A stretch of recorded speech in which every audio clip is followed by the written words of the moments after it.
File 28 अध्याय 28 सूचना प्रौद्योगिकी अधिनियम 2000 द इंफॉर्मेशन टेक्नोलॉजी एक्ट 2000 28.1 परिचय इंट्रोडक्शन।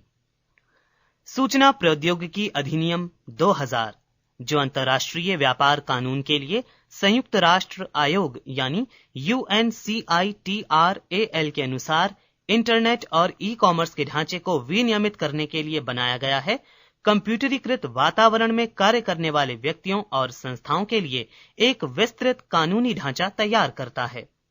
ये अधिनियम डिजिटल हस्ताक्षर, इलेक्ट्रॉनिक रिकॉर्ड और अपराधों सहित अनेक मामलों से संबंधित है। इस कानून से डिजिटल हस्ताक्षरों और इलेक्ट्रॉनिक रिकॉर्डों को कानूनी मान्यता प्राप्त हो जाती है।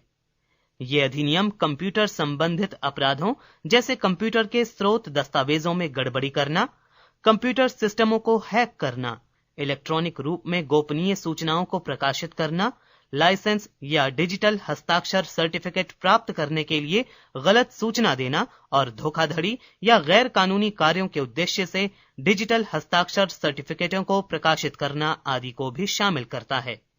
ये अपराध दंडनीय हैं। इस प्रकार का अधिनियम भारत के लिए बहुत आवश्यक था क्योंकि देश और इसकी वित्तीय व्यवस्था सूचना प्रौद्योगिकी क्रांति से गुजर रहे हैं। अन्य बातों के साथ इस अधिनियम का एक उद्देश्य सरकारी विभागों में इलेक्ट्रॉनिक दस्तावेज जमा करने की सुविधा देना और अन्य कानूनों जैसे भारतीय दंड संहिता, भारतीय साक्ष्य अधिनियम 1872, बैंकरों का साक्ष्य अधिनियम 1891, भारतीय रिजर्व बैंक अधिनियम 1934 आदि को भी सुधारना था ताकि वो अधिनियम इस अधिनियम के बिंदुओं से संगत हों और अन्य संबंधित मामलों को संभाल सकें। सूचना प्रौद्योगिकी अधिनियम ने कंप्यूटर संबंधी अपराधों को परिभाषित करके उन्हें दंडनीय बना दिया है। यह अधिनियम एक महत्वपूर्ण कानूनी ढाल है जिसकी सहायता से कंप्यूटरीकृत वातावरण में कार्य करने वाली वित्तीय तथा अन्य कंपनियां धोखाधड़ियों से अपना बचाव कर सकती हैं। वित्तीय संस्थाओं के सभी कार्यकारियों को इस अधिनियम की विशेषताओं को समझने के लिए कंप्यूटरीकृत वातावरण से परिचित होना आवश्यक है। इस कानून के अंतर्गत निर्धारित किए गए दंड से बचाव के लिए कानूनी औपचारिकताओं को पूरा करने के लिए उचित सावधानियां रखना भी महत्वपूर्ण है। इस कानून में निहित अधिकारों और कर्तव्यों का सम्यक ज्ञान कार्य की दक्षता बढ़ाने और संभावित धोखाधड़ियों से बचाव और उनका मुकाबला करने के लिए आवश्यक बल प्रदान करेगा। इस अधिनियम का विस्तृत विवरण उचित दस्तावेजों से प्राप्त किया जा सकता है, फिर भी इसका संक्षिप्त विवरण आगे के सेक्शनों में दिया गया है। 28.2 अधिनियम के उद्देश्य, ऑब्जेक्टिव्स ऑफ द एक्ट। इस अधिनियम के मुख्य उद्देश्य हैं: क इलेक्ट्रॉनिक डाटा इंटरचेंज को कानूनी मान्यता देना, ख इलेक्ट्रॉनिक कॉमर्स यानी ई कॉमर्स को विनियमित करना, ग सरकारी विभागों या एजेंसियों में दस्तावेजों को इलेक्ट्रॉनिक रूप में जमा करने की सुविधा देना। दूसरे शब्दों में ये अधिनियम इलेक्ट्रॉनिक रिकॉर्डों जैसे डाटा रिकॉर्ड, चित्र, ध्वनि आदि जो इलेक्ट्रॉनिक या माइक्रोफिल्म या कंप्यूटर जनित माइक्रोफिश के रूप में स्टोर किए गए हों, प्राप्त किए गए हों या भेजे गए हों को कानूनी मान्यता प्रदान करता है। इस प्रकार ये केवल कागजी दस्तावेजों को मान्यता देने की कानूनी परंपरा से हटने का एक उल्लेखनीय चरण है। 28.3 अधिनियम का लागू होना, एप्लीकेबिलिटी ऑफ द एक्ट। सूचना प्रौद्योगिकी अधिनियम संपूर्ण भारत में लागू होता है।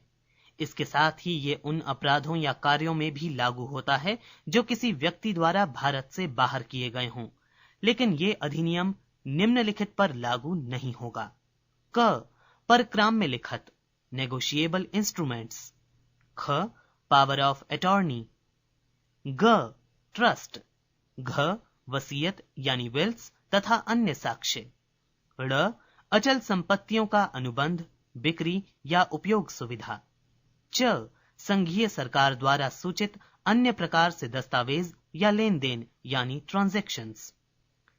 28.4 इलेक्ट्रॉनिक रिकॉर्डों और डिजिटल हस्ताक्षरों की कानूनी मान्यता, legal recognition of electronic records and digital signatures.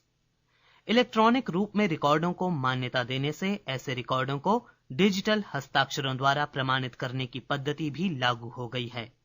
इसका अर्थ है कि इलेक्ट्रॉनिक रिकॉर्डों को असमान गुण लेखन प्रणालियों यानी एसिमेट्रिक करप्टो सिस्टम या हैश फंक्शनों के उपयोग द्वारा अधिप्रमाणित किया जा सकता है, जो इलेक्ट्रॉनिक रिकॉर्डों को लिफाफे बनाकर या रूपांतरण करके किसी अन्य इलेक्ट्रॉनिक रिकॉर्ड में बदल देते हैं।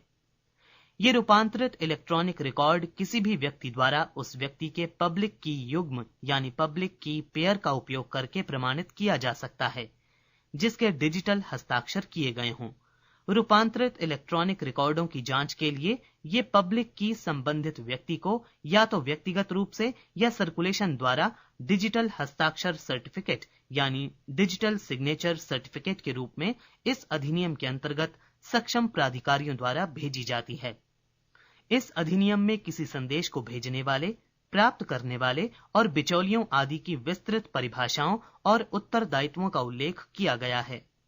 इस अधिनियम में किसी दस्तावेज पर डिजिटल हस्ताक्षर करके कानूनी आवश्यकताओं को पूरा करने के लिए सुरक्षित डिजिटल हस्ताक्षर प्राप्त करने के लिए किसी सक्षम प्रमाणितकर्ता प्राधिकारी से डिजिटल प्रमाण पत्र प्राप्त करने की विधि भी दी गई है। इस संबंध में हो सकने वाले अपराधों, दंडों, निर्णयों और अपीलों आदि के लिए प्रावधान भी इस अधिनियम के संबंधित अनुभाग यानी सेक्शन में किए गए हैं। 28.5 सुरक्षात्मक सतर्कता प्रिवेंटिव विजिलेंस। अधिकांश बैंक और वित्तीय संस्थान अन्य कंपनियों या संगठनों जैसे वीसा, मास्टर कार्ड आदि के साथ अनुबंध करके क्रेडिट कार्डों के व्यापार में संलग्न रहते हैं। कभी कभी ऑनलाइन लेन देन के समय चोर उचक्के इन लाइनों द्वारा किए जाने वाले लेन देनों से प्राइवेट सूचनाओं को चुरा सकते हैं। इनसे बचने के लिए बैंकों को ऐसी प्राइवेट सूचनाओं की सुरक्षा के लिए इस अधिनियम में किए गए प्रावधानों के अंतर्गत उचित सुरक्षात्मक सतर्कता बरतनी चाहिए। बिना गूढ़ लेखन यानी इंस्क्रिप्शन किए गए ईमेल संदेशों, इंटरनेट बैंकिंग और कम्युनिकेशन नेटवर्क से संबंधित समस्याओं को सूचना प्रौद्योगिकी अधिनियम 2000 के प्रकाश में हल करना चाहिए। बैंकिंग और वित्तीय उद्योग नई नई सुविधाओं जैसे credit card, phone banking, online banking, E banking आदि के रूप में बहुत आगे बढ़ चुका है। इसके साथ ही इनसे संबंधित नई नई समस्याएं भी उत्पन्न होती हैं। इसलिए वित्तीय संस्थानों को इस इलेक्ट्रॉनिक युग में आगे बढ़ने के लिए लगातार सतर्क रहने की आवश्यकता है।